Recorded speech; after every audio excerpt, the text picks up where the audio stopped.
Folks, once again, this is Colin Richards of Lord & Richards, and I'm thrilled to be talking to you today on really a fascinating subject that has grown even more important in the midst of today's current economic crisis, and that is the subject of running from debt.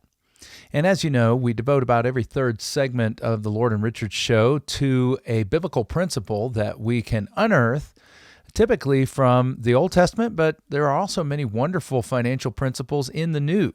But today we're going to be looking at Proverbs 6, 1 through 5, which says, "My son," and of course, if you're a mom talking to your daughter, you'd say, "My daughter, if you have put up security for your neighbor, have given your pledge for a stranger, if you're snared in the words of your mouth, caught in the words of your mouth, then do this, my son, and save yourself, for you come into the hand of your neighbor.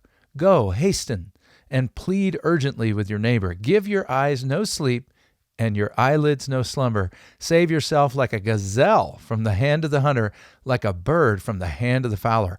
Wow, what an intense passage of Scripture. Talk about a warning. So here Solomon is talking to his son, giving him advice about life in the book of Proverbs. These are biblically inspired, Spirit of God inspired words of wisdom. They're not just a man's reasoning. And so we really need to pay close attention to what's being said here. Notice that the Bible compares getting into debt, what it's called being putting up security for your neighbor, in other words, collateral for a debt, to being ensnared, caught in a trap. We notice in the last verse there, verse 5, that it's like being in the hand of a hunter, as if you were a bird, right? You ever see a bird caught in a trap, or maybe a hunter that is pursuing a deer? That's what it's like. Now, this isn't saying that your neighbor is a malicious and bad person necessarily. There certainly are loan sharks and people out there who are more than willing to take advantage of you. But the idea being here that debt comes with such opportunity for evil to happen that you need to do everything in your power to get out of it. You know, over the last 15 years, and we'll be talking about this in several episodes, we've been enjoying an easy money period in our economy. Man, because of the Fed's artificially low rates, we have had money available for everything. Businesses, good and bad, are borrowing money and kept afloat, whether they make a profit or not. It's been kind of the Wild West of borrowing. And it's interesting that this easy money has resulted in a lot of people unreasonably leveraging themselves. And I say that word unreasonable because although the passage compares debt to being in a snare, there is a sense in which, take home ownership, for example, it's a superior alternative to renting a home. Now, of course, the ultimate is to pay cash, but especially here across the Front Range, we find that the time it would take to amass the cash to buy a home would be the time it would take to simply get a mortgage, get a low interest rate, and build equity in that home, and you do it a lot better. Okay, you wouldn't tie up so much cash early in life. How many of us, when we were first married, had that much cash on hand to just plunk down? So most of us rented. I know my wife and I spent some time in what we would call in the South a house trailer. We were in a small apartment, a one-bedroom apartment when we first got married that we shared with roaches and various other things. And by the way, my wife's very clean, but every time we would bomb our apartment, the roaches would just move to the next one, and they would bomb, and they'd move around like this. So it was a crazy time in our life, and we're grateful to have a home today. But you know, that's one kind of debt where you have a fixed loan at a low rate over a defined time period with a clear payoff. It's another to leverage yourself over cars or furniture or, heaven forbid, restaurants and eating out and going on vacation and discretionary spending. Okay, that's going to be a bad kind of debt, and you are ensnared, and you need to take the attitude here that the writer of Proverbs says, which is hurry up, go, get yourself out of that. And although at Lord & Richards we don't spend most of our time counseling how to get it out of debt, there are a lot of good folks who have that as a ministry or as part of their business.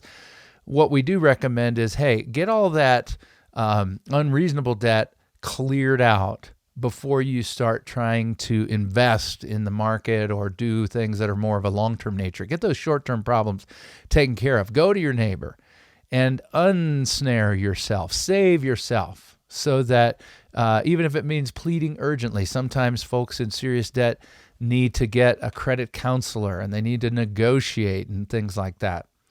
There's another group that's being impacted by the current rise in interest rates, and that's people with adjustable rate loans. And that may have looked like a good decision at the time, but really, because rates have been so low, the wisdom has been, if you're going to buy a home or anything, get a fixed rate. Get a fixed rate. Well, right now, we're shooting up over 6% if you're buying your home and getting a mortgage, whereas I know people, plenty of them, who got in the twos. So what a change in the world we're in.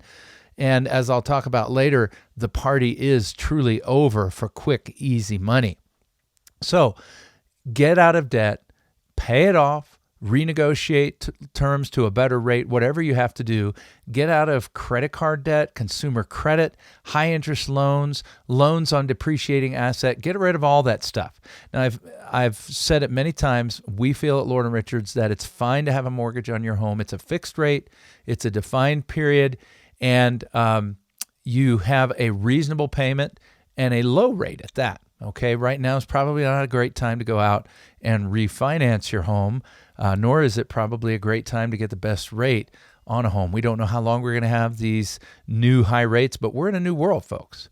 So this episode, really, we're entitling Run from Debt.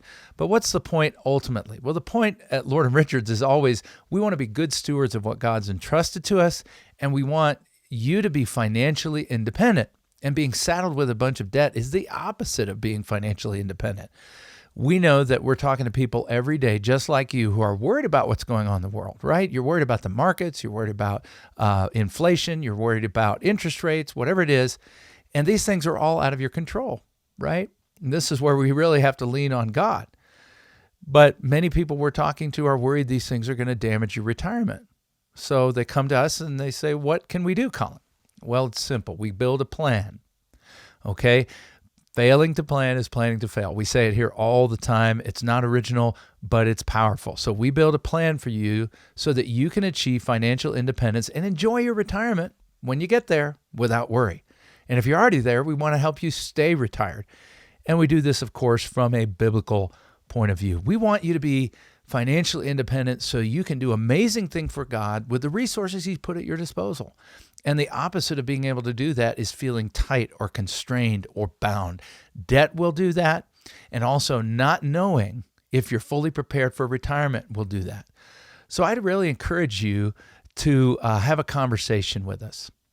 Come and visit with us. Talk to us about your goals, your dreams, your values, and let us help you build a plan so that you can achieve financial independence without worry.